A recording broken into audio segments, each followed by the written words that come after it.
Ladies and gentlemen, good evening.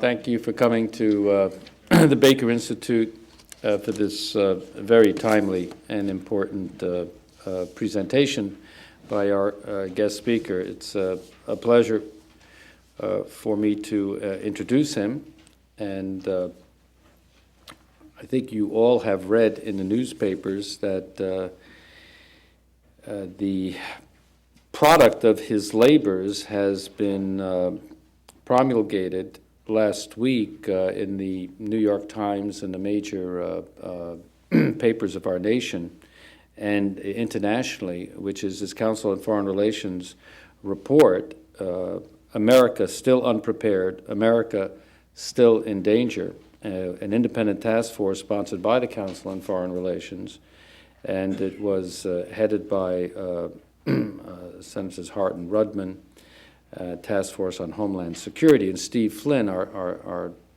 guest speaker tonight, was the coordinator of that project and has expertise that makes him very qualified for that.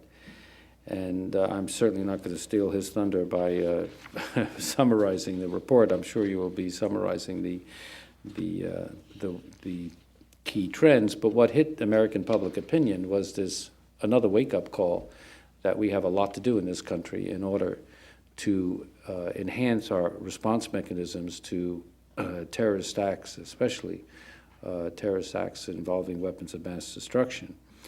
And as some of you know here in Houston, we have, at the Baker Institute, I've chaired am chairing the Task Force on Terrorism along with Dr. Ralph Feigen from Baylor College of Medicine, who is leading the Parallel Bioterrorism Task Force, in which we have submitted to Mayor Lee Brown, the mayor of Houston, a confidential report on our findings, which Joe Newhouse, our project coordinator, has been responsible for, in which we have provided the city of Houston with a, if you will, in medical terms, a second opinion on the ability of first responders, the city and the county, to respond to terrorist acts involving weapons of mass destruction. And of course, Houston's profile is a very high one for all the reasons you all know: the Sea Channel, petrochemical plants, Texas Medical Center, NASA, and other potential targets.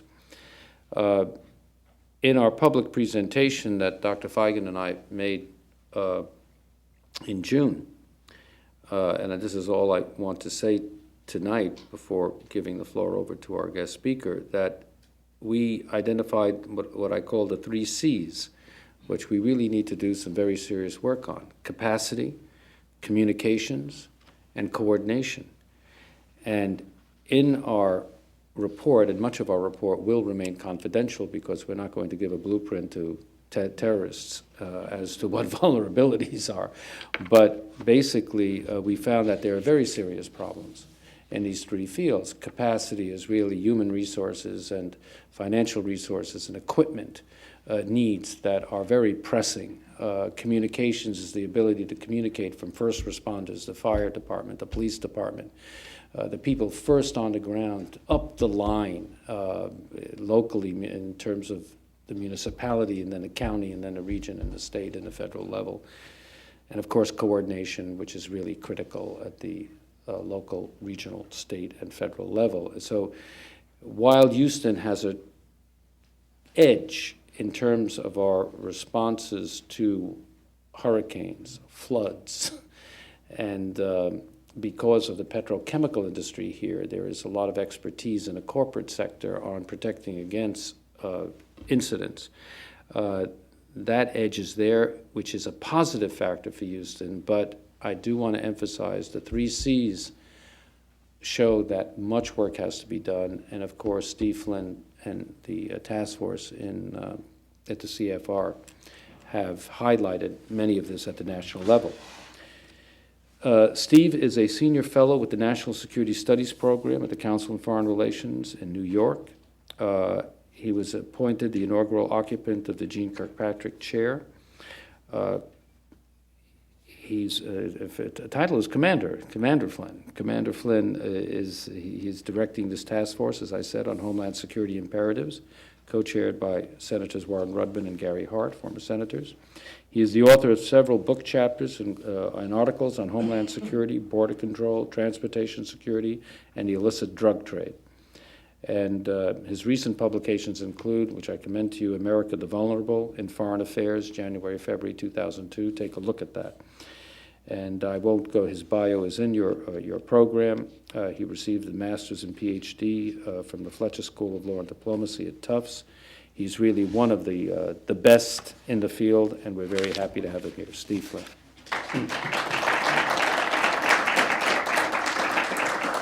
Thank you very much, Mr. Ambassador, and it's an honor to be here tonight. I'm actually going to spend my tomorrow in the Port of Houston, as well as meeting with U.S. attorneys and others to get a little smarter about what's going on in this neighborhood. But I had a wonderful conversation beforehand, get a little bit of a preview from the task force that I think is a model for how things need to be working elsewhere, really capitalizing on intellectual capital you have, expertise, finding ways to do that. I commend the mayor for reaching out to you for that.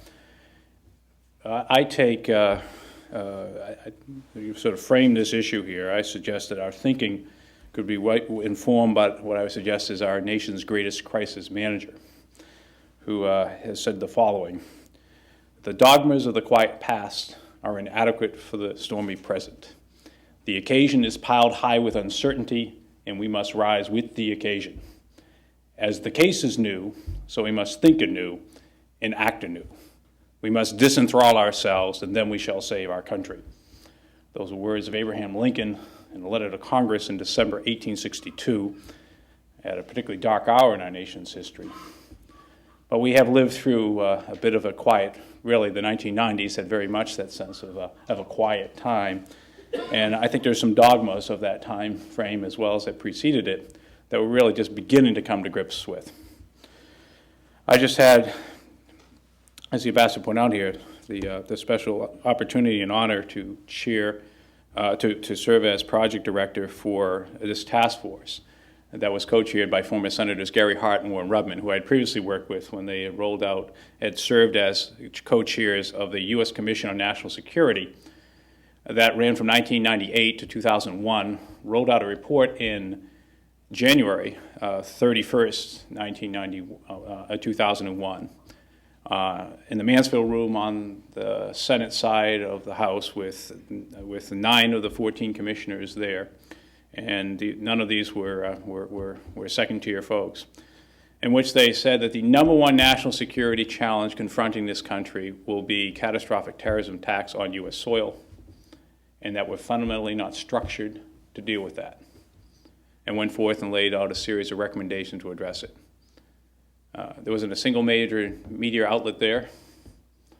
It got virtually no attention by the new administration then or on the Hill, and obviously got a bit more reading post 9/11. In fact, the New York Times had turned down an op-ed piece they've written on it here when they did the proposal, published on September 12th as their lead editorial, that we should have been guided by, in part, the prescient views of this fine commission. It's been 3 years at work.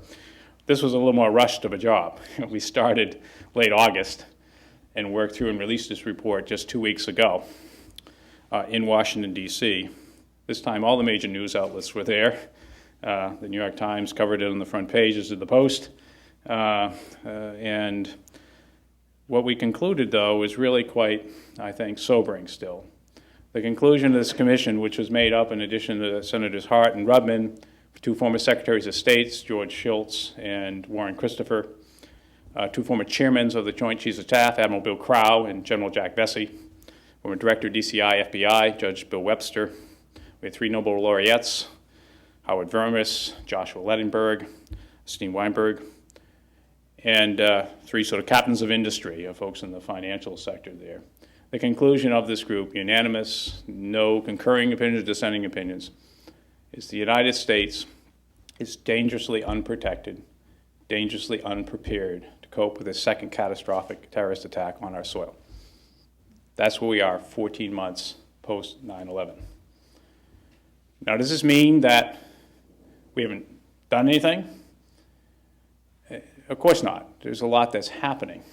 But one of the things that worried about this group when we look through this issue here is we believe that as we measure the issue of progress with regard to efforts being done from the local level with mayors and county commissioners and so forth up through governors and what is happening or attempting to be happening in Washington, you also have to measure it in the context of the threat. And our view is that what we saw on September 11th largely is how warfare will be conducted against the United States for the 21st century. You know, we spend more in defense than the top other 15 countries. Going toe-to-toe with the United States in a traditional conventional way is a fool's game.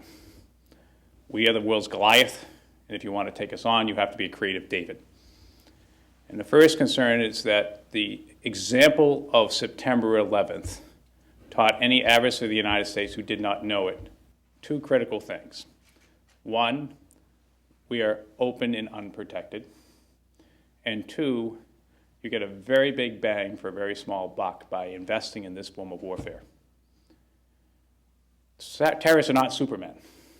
They cannot take on an economy of this size, a population of this size, a society of this complexity and redundancy, and hope to have any tangible impact on power of the United States by an objective sort of Mount Olympian perspective.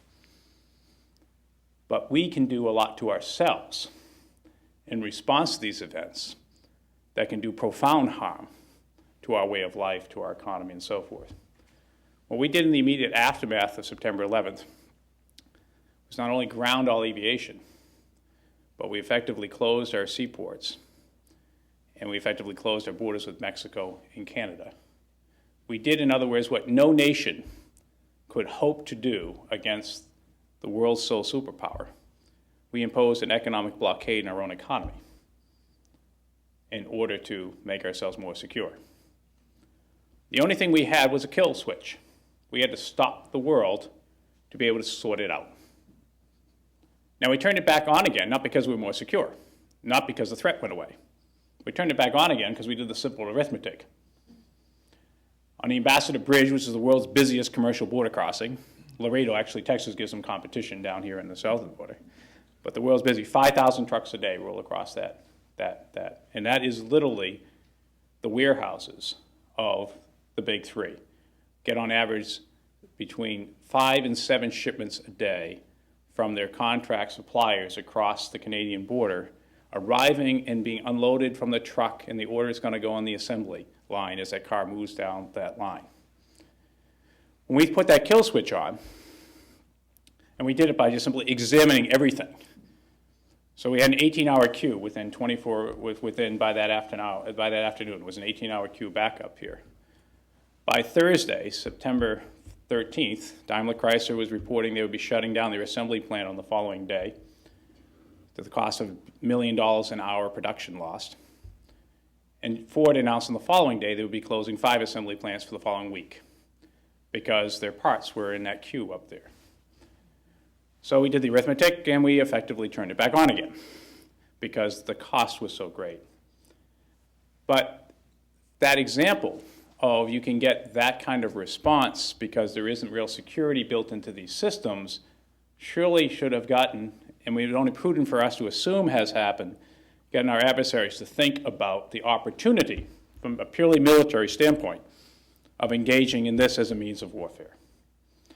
The second thing that causes us great concern is the fact that we have done much to get ourselves down the pike, but we have not yet had much that's going to bear fruit yet for a while with regard to organization of the federal government in dealing with the federal security. We have a Homeland Security bill that's still languishing over a rather silly rationale given the state we're in here, this issue of not being able to resolve civil rights rules or labor union concerns and so forth.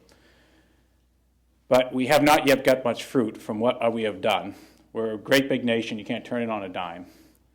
But we are essentially finding ourselves increasingly with Al-Qaeda regrouped, as the Director of Central Intelligence testified just 2 weeks before. We already have indicators of their being operational with what we saw in Bali, seen in Kuwait. What we expect we will probably continue to see is various episodes. And then we have, of course, that we appear to be poised to take on Saddam Hussein, a rather ruthless adversary who we believe has access to weapons of mass destruction, who's not a guy who's likely to settle for a Swiss chalet with a pension as an outgrowth of his movie-leaving power. Probably will act rather desperately when down to the wire. And so when we look at this situation, we have the fact that we have the example of September 11th. If you're an adversary of the United States, this is a successful way in which you conduct warfare. We have the fact that we're having a difficult time getting in place lots of the pieces that we'd like to make ourselves more secure. And we have the fact that we have a reconstituted threat and potentially a new and greater threat because of our efforts of what we've been trying to do managing overseas. And in this context, the task force feels very strongly that we must be acting as though we're at war at home, not just as though we're at war overseas. What got obliterated, or should have got obliterated on September 11th, was a tidy line between domestic security and national security. But we're still struggling with this issue. You could almost hear the collective sigh of relief from the traditional national security foreign policy establishment when Tom Ridge was announced by the president in late September as a new guy in charge of Homeland Security. We don't have to do any of this new threat stuff. We can put together coalitions, we can work on going after the sword, we can do all the things that the national security establishment was designed to do, which is basically to fight an away game. Literally, water's edge out. That's what we built at the end of the Second World War, and it was a marvelous system. We bankrolled a lot of it because the expectation was that if we could tend to problems over there, we could effectively pursue happiness here at home, with the least amount of this encumbering on our lives. And that's what it's geared to do culturally, that's what it's geared to do operationally, and it's also there largely statutorily. There are real limits to it coming in shore. And then we look at the domestic capacity that's in place, and we find that that is very much found wanting, precisely because we basically didn't really see a lot of value in many of these agencies and what they did to a large extent because they were regulators, they were enforcers, they were so forth here, and made our lives uncomfortable or complicated or other kinds of things. And so they didn't necessarily get the best computers, and we weren't exactly overstocking them on personnel. And the result was, though, all of a sudden we want them to act like super capabilities that can provide for the domestic security, and we're having a difficult time with it. Our challenge is largely, and this is the thing that we highlight as a big issue of threat, is this. You're not going to essentially accomplish homeland security entirely at home. What this is about is recognizing the military value that comes from engaging catastrophic terrorism is not the loss of American life or the toppling of our landmarks, but is generating the profound economic and societal disruption that comes from engaging in these acts.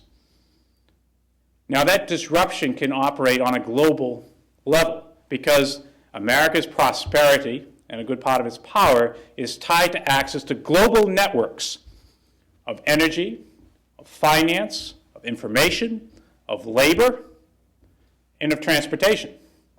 We needed to work on a global scale for us to bring the real fruits of essentially globalization, economic integration. And we're finding ourselves a bit, I would suggest, in our approach to Homeland Security, as if you would hire a network security manager who says, I'm just going to protect the server near my desk here, because it's the only one I can sort of reach readily here, and it's a little more complicated, I don't have much resources to get out there to do the rest of it. In a more very concrete way, most of the power from where I come from, up there in Northeast, is generated in Quebec. So protecting the border from oncoming Canadians doesn't do us a great deal of good when the infrastructure we need is on the other side of the border. Most of the power that powers the western power plants comes through natural gas piped down from the western provinces of Canada. So if I'm an adversary and I want to take out the energy grid, I can just take out compressor stations in those frontiers of Canada. An issue that's closer to home, one that I haven't worked very much here, is the issues of transportation, in particular of containers. Containers move about 90% of all the general cargo on the planet. These are the ubiquitous 40-foot by 8-foot by 8-foot boxes that you see on the back of an 18-wheeler, you see the back of a rail car, and you see in large volumes here in any container terminal. We have seen with the port lockout in Long Beach, LA, of 10 days, what the impact is of disrupting. I was out in LA just 2 weeks ago, flying over the port, saw the 200 ships queued up out there, 200 ships queued up. More boxes littered around the real estate than I've ever seen. I've done a number of these flyovers before. And it'll take, under good circumstances, 3 months to clear the backlog. Basically, every day delay is a week impact for cleaning up afterwards. So let's imagine this scenario. We have a container that has a chemical or biological weapon in it, and it goes off in the port of LA Long Beach. Anybody think you're going to get some longshoremen to go down there in a hurry to work there? What's the implications of that? 43% of all the containers that come in the United States come into that one geographic area, LA Long Beach. It's really one port. 10 days is causing 3 months. What folks in this business argue is that 3 weeks will shut down global commerce. The entire global container movement will go into gridlock. It's a bit like standing at the bottom of a very long escalator and suddenly trying to say stop when it just keeps coming, there's stuff on there. That's what the containers are trying to do. What will happen is the terminals overseas, when they're faced with the fact that there's a long-term closure in U.S. West Coast, have to close the gates to the incoming trucks and trail. Otherwise, they'll turn the port terminal into cement. So then all those trucks and rail cars are stalled out outside the gates of the port. They can't go back and get new stuff. Then you get these ships out there that you have to bring back in to offload the U.S.-bound stuff. You got to provide them fuel, you got to take care of the crew, you got to do a whole bunch of other mechanical kinds of things here. And basically, you get beyond 3 weeks, the whole thing goes into gridlock. In that context, right now today, there is no security requirements for who loads what into this 40-foot box. There are no security standards for the movement of that box from a factory overseas through a truck to a rail depot onto a ship, carried on the ship, all the way through. That's a mess. We built that capability to reduce costs, to improve efficiencies, and improve reliability. And it has brought us enormous benefits, largely unobserved. The fact of the matter is you can move, on average, 30 tons of material from Asia to a West Coast port for about $2,500. And you can take a similar amount moving from Europe to the Atlantic coast for $1,500, which makes the postage stamp look a little overpriced. That makes possible carrying out complex outsourcing schemes from around the planet, shop in the world where there's comparative advantage, wherever you want to go. It makes it possible to go down to very low inventories because these serve essentially as your conveyor belt for moving those goods. And it allows you to compete in basically increasingly tightening production cycles. You got to go from an idea to something on the shelf around the fickleness often of your consumers.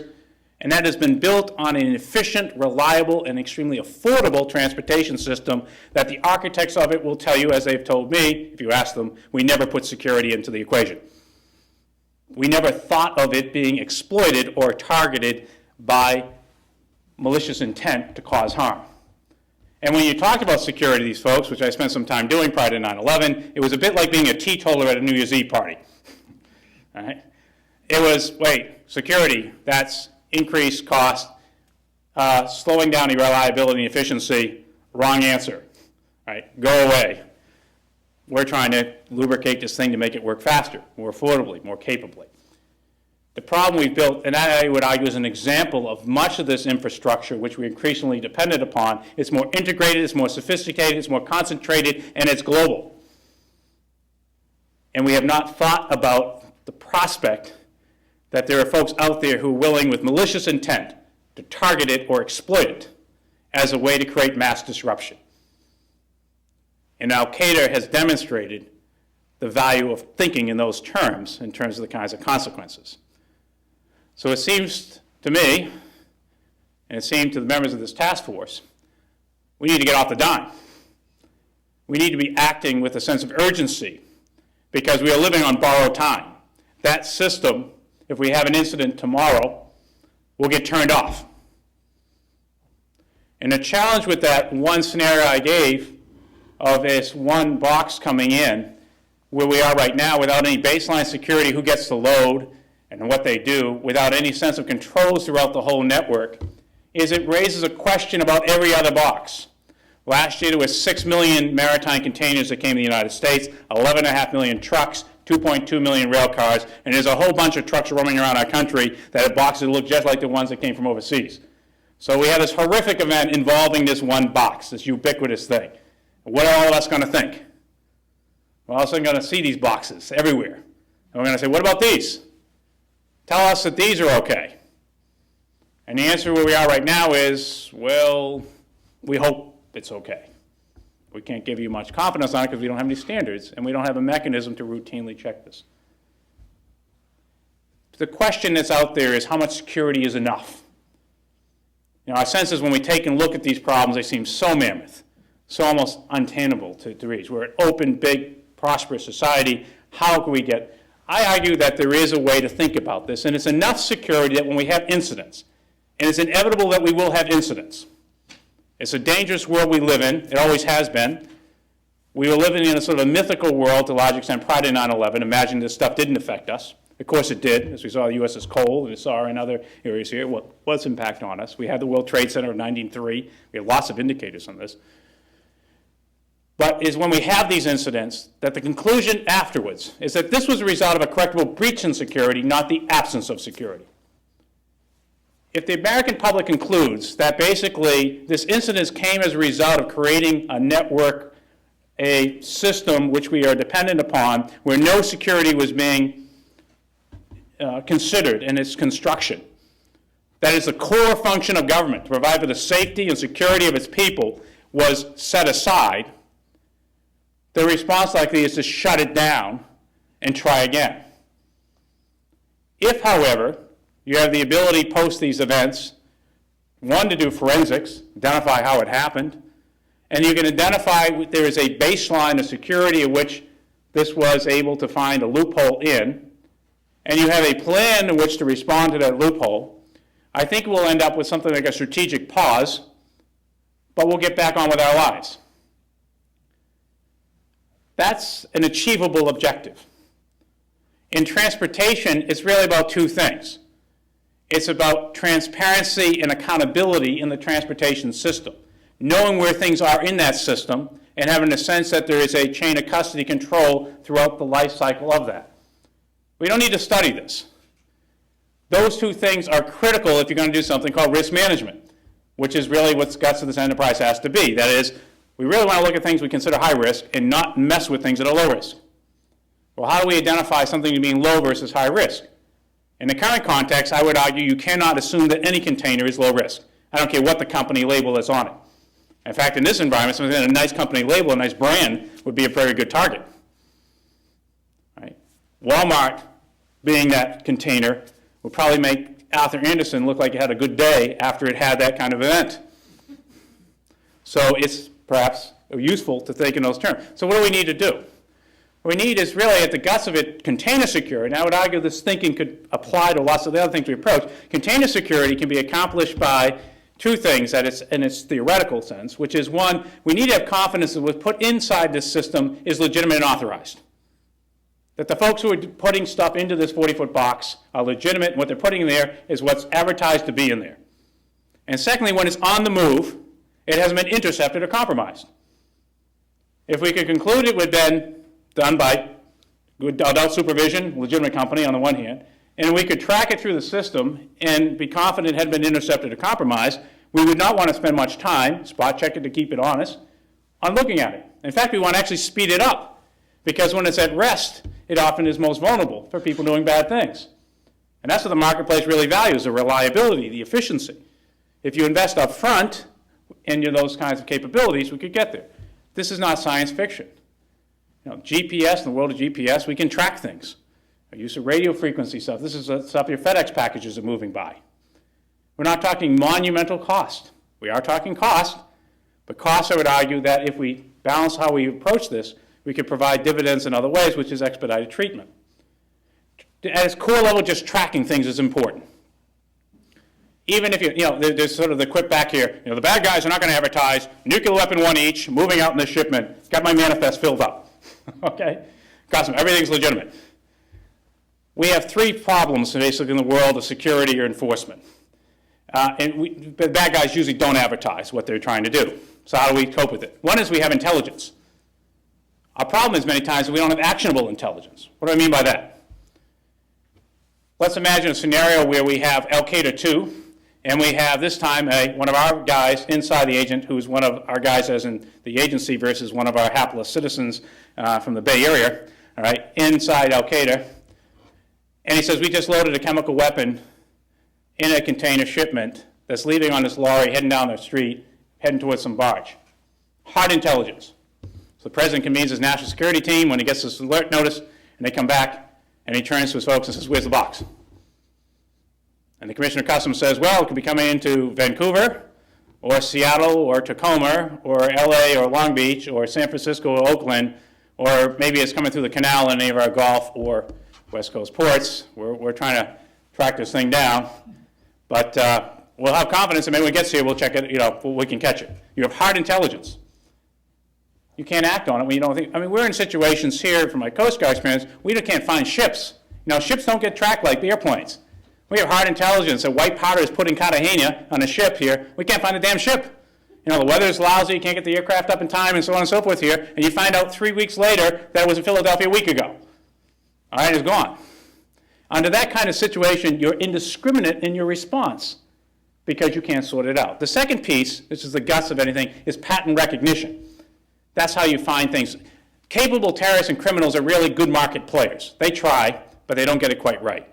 They lose low-cost goods and high-value conveyances, or high-value goods and low-cost conveyances. They say they're moving bananas from Iceland. I don't want to sort of, they do better than that. But the fact is, what you do is when you have this transparency in the tracking, you see things that don't make sense. This thing left, this has 60 miles to get to the port. It left at 1 in the morning, got there 13 hours later. Probably need to check that. It got there an hour and a half. Geez, unless we had a James Bond scheme here, we can probably rule out something. Right? That kind of capability is there.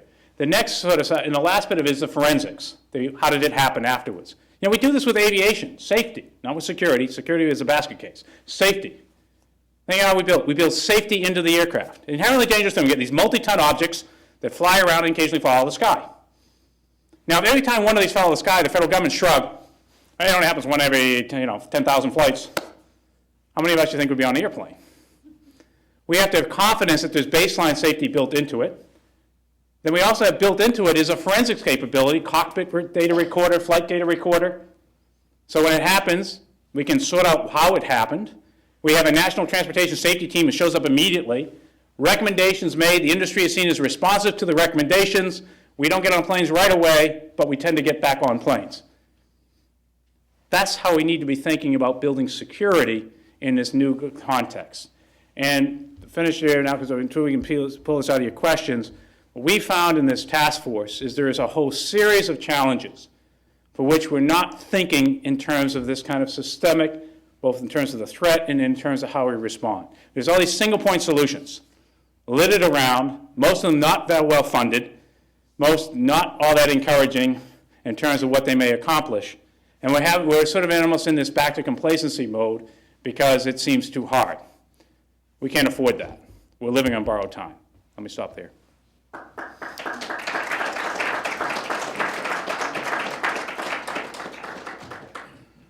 The floor is open to questions. Yes. We are in a global economy and we are the global superpower. Yes. But we miss things I have seen in Japan and in Switzerland. In Japan they have the police on the street. We see everything that's street. And in Switzerland they have the citizens who are all police. And in this situation, we need to change our mindset. And in these two, Japan and Switzerland are very well controlled countries. Sure. So could you address that? I mean, we are very reluctant here to think about reducing our freedoms. Yes. I think one of the things we addressed here, we're very fortunate to have on our task force Jim Kallstrom, who was sort of an FBI superstar. You may remember from the TWA incident, and he also has been serving for Governor Pataki as essentially his Homeland Security czar. We have 650,000 local state law enforcement officials that we identify here are operating in a virtual intelligence vacuum. They cannot routinely get access to information about who are even on our own watch list because we haven't got the mechanics figured out. There aren't necessarily statutory barriers to this. It's just the fact is right now, if you're in New York City and you pull somebody over and you think, gee, this might be the kind of guy the INS or the FBI might be worried about, let me check into this. You'll end up having your watch captain calling a number in Burlington, Vermont, and you get a voicemail on the weekend. I mean, that's about how bad it is. So the average guy in patrol is probably not going to say, I'll wait all weekend with this guy. He'll probably say, have a nice day. You know, here's your summons. Come back when your ticket is due or whatever. That even the capability we have, in other words, we're not capitalizing on, in part because they're thinking about national security as an exclusive federal activity. You know, again, unique to the post-Second World era is we made it that way. Prior to that, we had the Minuteman ethos. It was all our responsibility in time of national need to assure the security of our community. And we drew on that strength in the First World War, in the Second World War. I mean, right now we have this horrific situation where you can't even often have conversations with industry leaders or civic leaders because they're not cleared, even at the most basic level. So they end up sort of, it's Ramadan, being on the lookout for terrorism. You know, that's about as specific as it sometimes gets, you know, because we can't get into compromising our systems because we have an absolutely broken federal security clearance process that can't draw in the folks that we need. Another point, though, on this is that we point here, you know, other countries in the world have faced these kinds of problems. The best civil defense system in the world is Switzerland has. It's been a big part of building it. They have a marvelous way of making federal oversight, but with local control and adaptive to the uniqueness of each area. Why don't we send a team over there and ask a few questions? Check it out. Pilot in a regional area here. Take the benefits of federalism. See if we can get something like that. You know, they know how to do aviation security in parts of the world. We don't know how to do it. We're going to be spending about $500 million a month when we get to this unaccompanied baggage screen process, January 1st. $500 million a month on baggage screening and people screening to get on a plane. Last year we spent $93 million total for 361 ports in this country. Reacting to the last problem. Thank you.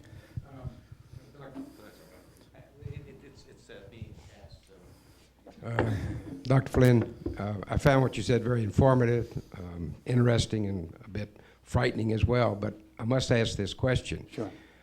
Ambassador Jurigian so aptly put in his introductory remarks, which I agree with him, that the city of Houston was not going to reveal their findings in order to create a blueprint of our vulnerabilities for the terrorism. Right. So I have to ask you the question, what is really served by making all the details of your task force, talking to a group like this, maybe multiplied 10, 20, 100 times across the country, put on the internet, how many ships are in Long Beach, how many trucks cross the border, what real purpose is served in something as serious and as critical to this country as this issue? What is served by revealing all of that to us?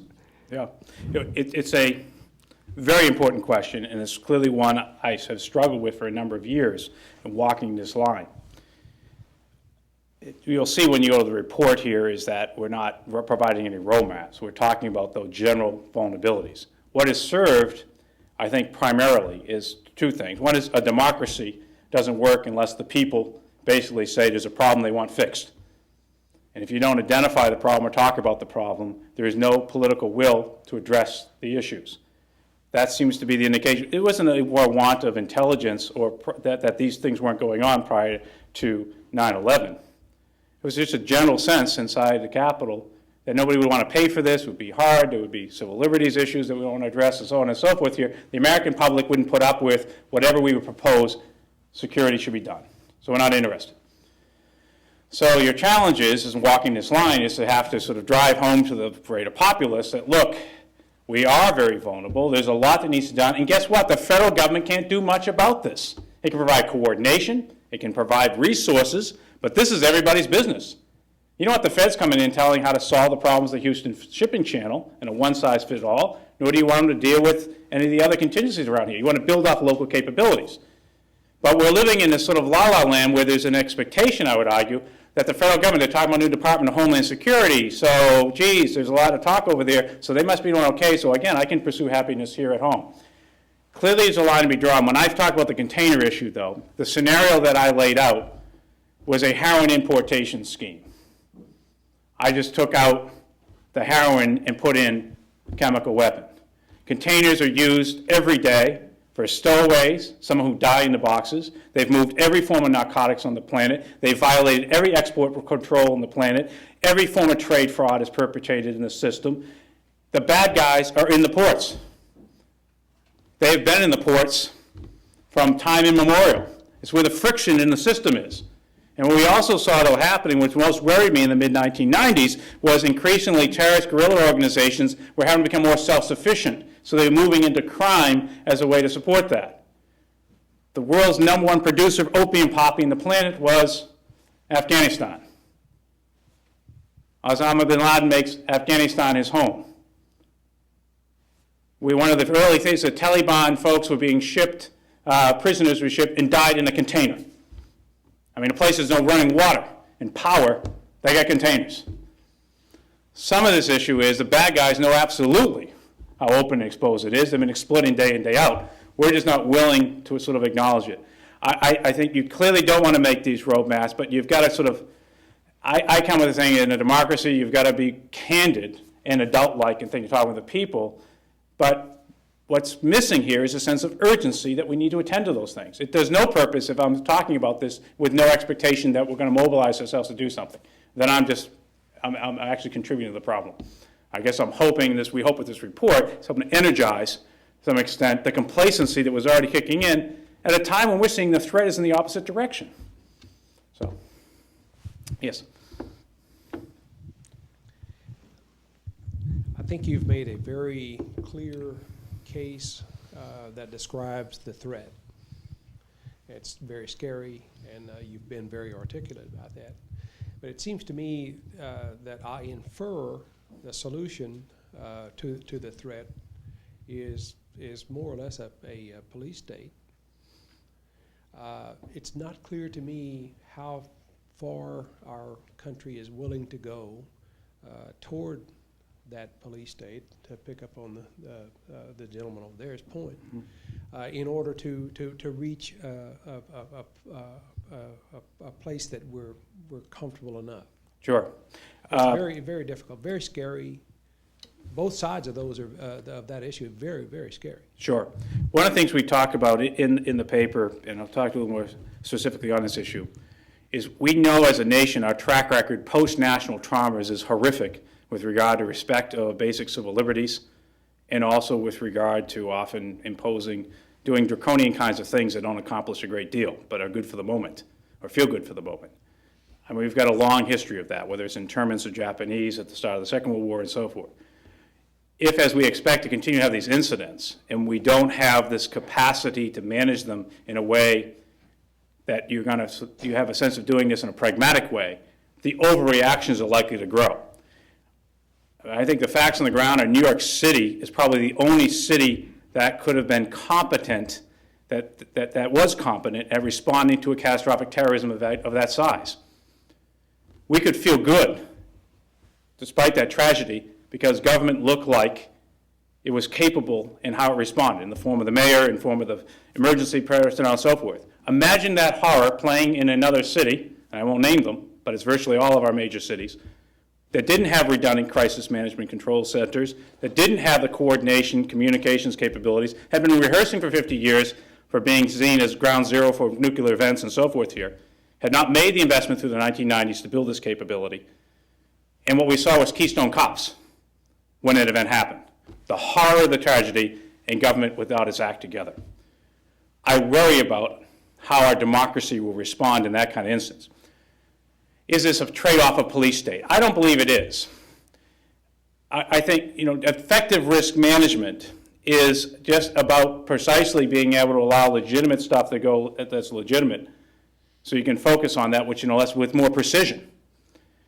In the case of so finally, the issue that I think there's a real commercial case for transparency and accountability in transportation systems and container flows. It's called supply chain visibility. It's knowing where stuff is, so you can write tighter performance agreements, so you can have a better ability to predict where things are coming from and so forth. The key is making sure that that information, if it's shared with government, isn't abused. How do you do that? You hold government accountable if they abuse the information by passing stiff laws and sanctions for those who don't do it for the purposes that are there. But you have an adult-like conversation that says, all right, we can't have a libertarian system because the bad guys are going to exploit that. We know we're going to overreact it. So we have to build safeguards. We have to make sure government doesn't abuse this. And you build the safeguards in the abuse by putting those issues in place. And on the people side of things, it is, I mean, it's the challenge. Of course, we give up all our privacy to our credit card companies. We give up all our privacy to virtually every retailer. I mean, that Sears clerk, when you apply for your credit, knows more about you than most U.S. agencies. Now, the difference here is, of course, that Sears clerk can't take you to jail. So we have less of a queasiness about sharing that information. But the fact of the matter is, the information is out there. It can often provide very useful tools to help us assign risk in a way where it rightfully needs to be, instead of having blanket kinds of responses like we're doing in airports. I mean, so everyone has an equal risk of being a terrorist, and everyone is, carries an equal risk of being a means of terror. It's a dysfunctional system. It's one that clearly interrupts our lives. We're probably going to bankrupt the aviation industry in trying to achieve it, which doesn't serve our great interest either, when we could do things like frequent flyer identification, pre-data, and so forth here. And again, hope by building things into these controls is make sure the government doesn't abuse the power of having information about ourselves. It is a trade-off, but in this age, we need to have a mature conversation about these issues. We can't have it in this sort of the polarized sense that we are right now. It's either all civil liberties and government's bad, or it's, police state. We're creative, pragmatic people. I think we can find, if we have a sense of urgency about it, find where that line can be drawn and recalibrate when we don't draw it well. That's the strength of our democracy. Yes? I got a young one, I'll come to you. We'll come right back to you, okay?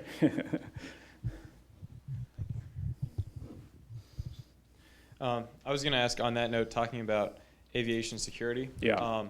With the question of random searching or profiled searching, from what you know, at least what you know that is unclassified, is it actually a risk to do profiled searching? Because is it possible for terrorists to find out what sort of profile is being used, and through that know which operatives to be able to send through safely, instead of with a random that there's no way to manipulate the system? What do you think in terms of the advantages or disadvantages? Yes, yeah, no, you're right on in terms of issues when you profile by broad groups. They're virtually useless, and bad guys will exploit it. We know this from drug smuggling. You have very pregnant women carrying drugs coming across the border. Nigerian gangs were famous for recruiting southern white women, all right, giving them free trips with lots of money to fly back in to bring dope in here because they knew that wasn't the profile. They figured out the profile and they adopted it here. So yes, these guys are always going to be staking you out and finding what you're doing. What you need to have, though, is not profiling, which by race and creed and so forth is almost meaningless because of the size of these populations and the fact that, John Reed didn't fit the profile. The guy with the shoe was going to blow up. Nor the guy we had out in San Francisco here. Right? What you need, though, is behavioral based. See, right now we have this most dysfunctional system by focusing on the screen. We've done, pre-9/11, we did studies on this. You look at a screen with no other information, it's a man-machine problem. Best you can get is 70%. Most of you, because everybody in this room with above average intelligence, I put in front of this machine, in 2 hours I could drive a truck full of explosives by, and you'll say, looks good. Because your mind will be off in Timbuktu. Our strength as human beings is context, is intuition. We need more information. Behavior is very powerful. If you spend any place, one of the most untapped resources, I'm convinced, in aviation security is livery drivers. Those guys that wait for 2 hours for their Movie gas. They know everything. I do this all the time. I've been gathering intelligence earlier. These guys know everything that goes on in the airport. All the loopholes are. They point out everything that's going on. Their eyes and ears. They're always there. They see it. They have a context. So what you need to work on, and this is one we're starting to deal with here, is you have people out in the airport and you look for behaviors that's not right. people who want to blow themselves up or blow other people up don't often show, and it could be real cool cucumbers, there are some of them, but generally the folks who are recruited to do this kind of thing don't fit the profile of a normal traveler moving through the system. And you can see indicators if you have eyes and ears out there who are looking for these things. So it's not profiling, but it's about pattern recognition built around behaviors. Human beings give clues when they're up to mischief. If you have any doubt about this, talk to your girlfriend or boyfriend, wife, or husband. All right? Generally works most of the time. That's a powerful tool. When enabled with technology, when enabled with other data sources and intel sources here, you start to narrow down the haystack. So what we really need to be moving towards is layered security. There's no fail-safe security. This is sort of the other sort of struggle we have here. We're in sort of this continuum here. The fact is security really is a diminishing return curve of where it costs you an extraordinary amount to get that last 20%. Now, because our psychology is that we want to be perfectly secure now, we thought we were 9/11, and government will fail if it's not perfectly secure now, we're mandating 100%. Now, in many of the government agencies, the law enforcement, other folks here are saying, if I don't provide a system that's 100% certain, I have failed my job, and therefore it's going to be 100%. Damn the cost. And most of our more pragmatists amongst us here say, you'll never get there, it'll never be 100% achievable, so what's the sense of trying? It costs so much. It's all hopeless. 70% is low-lying fruit, relatively low cost, do in a hurry, and it gets you there. Now the key is, lots of 70% through a layered approach gives you lots of bites at the apple. And you catch stuff. All the time? No. Enhanced odds? Yeah. Baseline security that people can have some faith in, managing the benefits? Yes, you can get towards there. We're not looking for that 70% solution because we're looking for absolutes. And that's where we're setting ourselves up to some extent for defeat. Yes. Oh, I was here. Shift generations again. I've read your report, Steve, and I know you had to do it fast, but you did it good, and I compliment you. And one thing that you addressed in the report, you only briefly touched on in your remarks, and there's been no question related to it, and this is engaging the private sector. Yeah. You made a reference to the confidentiality, liability kinds of issue, but it seems to me, and some of the questions I think reflect this, is that one reason we find it difficult to make ourselves more secure is the certain attitudes that Americans have about government, yep. the limitations of government, the distrust of government. And certainly we have not invested heavily in some of the people who work for government. And now to expect them to behave as super sleuths or whatever, is not fair. So my point is that to make ourselves more secure, we have to tap the strength, the vitality of the private sector. Yes. I don't know how to do that. Yeah. I know you've thought about it. Yeah. I saw some of it in the report, and I just wondered if you might elaborate a bit on how we might do a better job of getting the ingenuity and the vitality of the private sector as part of solving these problems. Absolutely. The general figure is 90% of critical infrastructure, and it's a soft figure because we haven't even done real good inventories, is owned and operated by private sector hands, from local water supplies often to electricity and for everything.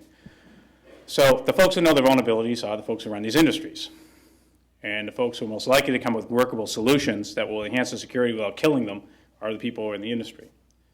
But the Council on Competitiveness did a study of a survey of many of the CEOs of the top Fortune 1000 this past summer, and 90% of them thought that terrorism would not directly affect them. Now, we're in a mess when 90% of the CEOs feel that way. Because, of course, what they're doing is surveys to their gate, basically. What they're not thinking about is what happened in the finance. We could have turned on the New York Stock Exchange on Thursday, September 13th, from the mechanics of it.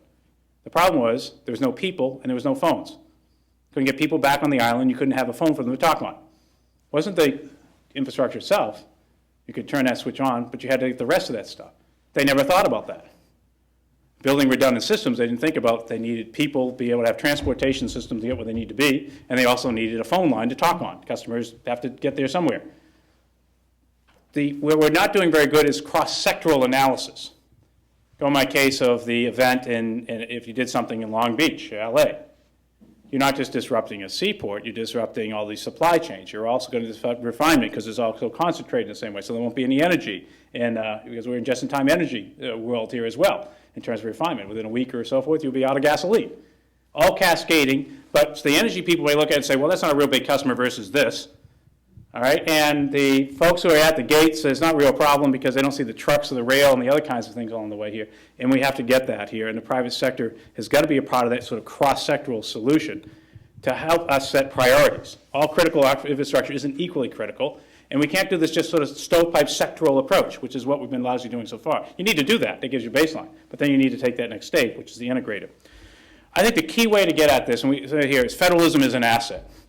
I've been advocating since right after 9/11 this initiative we called Operation Safe Commerce.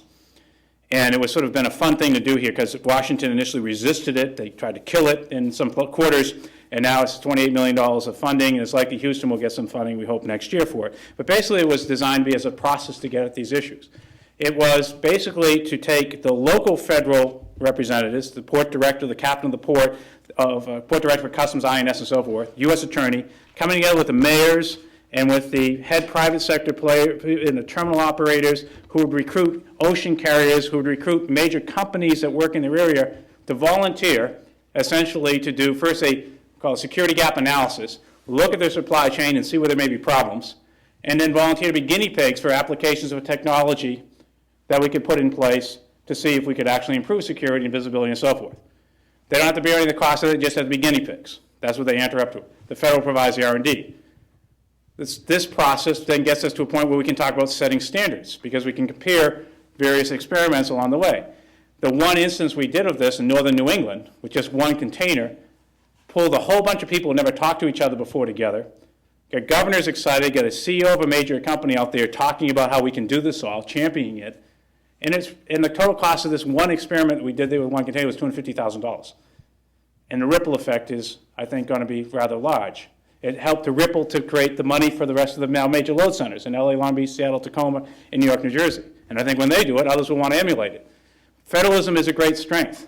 Our problem is we're trying to manage this all under agency stovepipes in Washington with the typical grant-giving processes, and we're not getting it to folks who really can own and operate the problems at all the levels of government and get them engaged. And I think when the private sector sees that there's something really going to be done that they have some ownership in, they love to play. If the fear is that somebody's just trying to get a standard to make themselves look good, they're going to run away with that and kill it in a hurry, and that seems to be a bit what's happening. Yes? Why not make the economic border, as it probably has been already, Hong Kong, Yes. and have custom officials there instead of having the economic border in Long Beach? And as I remember, isn't there some custom people in Hong Kong?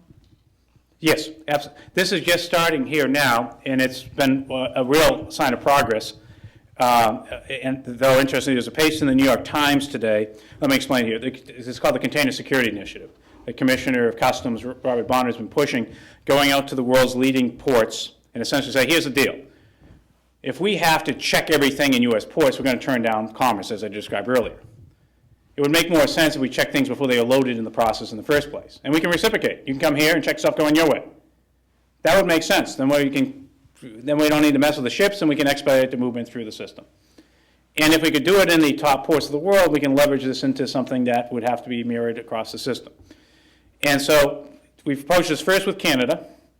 In Canada, now we have customs agents in Vancouver, in Montreal, and in Halifax. Half the containers that come into Halifax, half that come into Montreal, come direct to the United States. And prior to 9/11, they never checked because there's our stuff. And we never checked because it came to Chicago. So they're now playing that role of targeting there. Today in the New York Times, there was Tom Bridges overseas now talking with the Europeans. There's a big hoopla over by the European Union. This is a non-trade barrier. This is America's protectionist paranoia being applied to disrupt trade and very unfair. And we're going to impose sanctions against the countries who sign up for these bilaterals. That's the kind of noise we're working with. What that speaks to me, though, is not that this idea can't be sold. It's just that there may be limits to trying to sell it by just with the Commissioner of Customs. If the Secretary of Treasury, the Secretary of Commerce, the USTR, or the President of the United States got on the phone to the various heads of state in these areas and said, here's the deal. You want to trade with us? Talk to my commissioner. Make this work. I think we'd likely see a good reception. If the sense is this is just some agency head over here making life miserable, we can whine, you don't get much progress. So the real aspect here for me, it is about sustaining global commerce. That's what we're about here. Not about it comes to customs guys trying to catch stuff. It's about a system that has no security now, we have to put it in it. And I commend the commissioner for what he's done, pushing this out, but he needs more support than just him doing it. And we need to sort of see this here. But the other key limit to it is you're still back to targeting. Targeting what to look at there. And there are 1 million boxes a month moving through Hong Kong. They check about 30 a month. 30 a month, okay? So, in terms of full examination. But you want to be able to look at the documentation and verify what it is. Now, they have a very sophisticated system for doing that, but if the data is junk, which it is right now, 25% of the boxes that come in the United States right now, and the commissioner is working on this, are moved by what's called NVOCCs, non-vessel operated commercial carriers. They buy rent room on carriers. They are like UPS consolidators. They fill out a box, and they drop it off in the port, and it goes away. The documentation they provide only provides no information about who the originator of what it's carrying, or where the consignee is, or what's in it. It says freight's all kind, originated from my shop here, going to my shop over there. 25%. Now, you can't target on non-data. So the Customs Commissioner says, look, I need to clean that up, and I need it 24 hours before things are loaded so I can target over there. And every trade association on this planet is running around Washington right now trying to kill this. Everybody loves risk management. As long as the risk that I ever got inspected is zero, I love it. When I talked about changing business practice to adapt to this, then we got real hesitation. And that's the mentality we have to fix. I've exhausted One the... last question. All right, here we are. You've been Great. waiting very patiently. Patient, I'm sorry, I ended up... You learned this, so you're supposed to... Since I'm the last, please permit me to change the angle a little bit. Sure. I would like to hear your opinion whether the person we fight is Al-Qaeda or Osama bin Laden, or he's fighting for some other entities. Who's our enemy? Well, it's clear that Al-Qaeda has declared war on us. And the president has declared war on Al-Qaeda. So that's a pretty straightforward, adversary that we have to deal with. We did not get into the issues of Iraq versus setting priorities and so forth here. We said, regardless of what we do overseas, you need to take care of this in terms of the task force. In my own view, if, as we believe, Saddam has access to weapons of mass destruction, if, as the administration asserts, he has linkages to Al-Qaeda, if we know that Al-Qaeda is operational and can operate inside the United States, the timing of where we are versus our vulnerability right now is quite frightening. I would argue that we should be tending to getting, this is a case where we do need to do more to get our own house in order before we stir up the hornet's nest, by what time we can. And next September would probably be a better time to go there anyways, the weather's more cooperative and so forth. But let's act like we're a nation at war here at home, not just overseas, because the enemy has said, in form of Al-Qaeda, we're bringing the war to you. And they seem to have the capacity to do so. Thank you very much, Steve. Very excellent presentation. You can find this, by the way, at CFR.org. I like the advertisement here. The report's there. We're not getting the glossies probably until December, so thank you very much. Thank you very much.